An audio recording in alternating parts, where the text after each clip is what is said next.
Hello friends and welcome back to the Legend channel. So friends, should I be talking about Gigabyte AI Top 500 TRX50 gaming PC with Threadripper 7965WX, RTX 5090 and 786GB DDR memory. So friend, the Gigabyte monster PC with very deep pocket, officially named AI Top 500 TRX50, and this new system is developed by Gigabyte and its AORUS team as the complete high-performance solution for AI workstation and gaming use cases. So friend, the entire system is built from Gigabyte hardware including case design specifically for this model.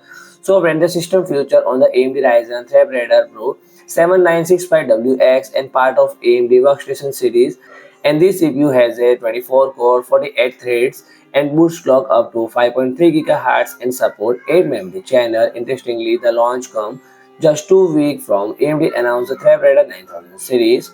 So an update this platform could soon follow, and some listing also mention a configuration with higher-end Threadripper Pro 7965WX 32 core. So friend, the GPU is none other than NVIDIA GeForce RTX 5090, currently the fastest NVIDIA graphics card available, equipped with 32 GB of memory and delivering up to 3352 AITUPS of compute performance, and the dual GPU setup would make more sense than interestingly heavily in the Threadripper CPU, and given the platform excellent multi-GPU support and abundant PCIe lane. So friend, the memory is 786GB of DDR5 R-DIMM RAM 8x96GB and fully utilize the CPU memory channel for 7300 2TB SSD for general use, and alongside specifically AI Top 100E 320GB SSD for high enclosure model designed for intensive AI workload, and the latter of 150 times the write endurance of typical consumer SSD and making it ideal for frequency data write. So friend, if you like my video, please do like, share and comment, and don't forget to subscribe my channel and press the bell icon.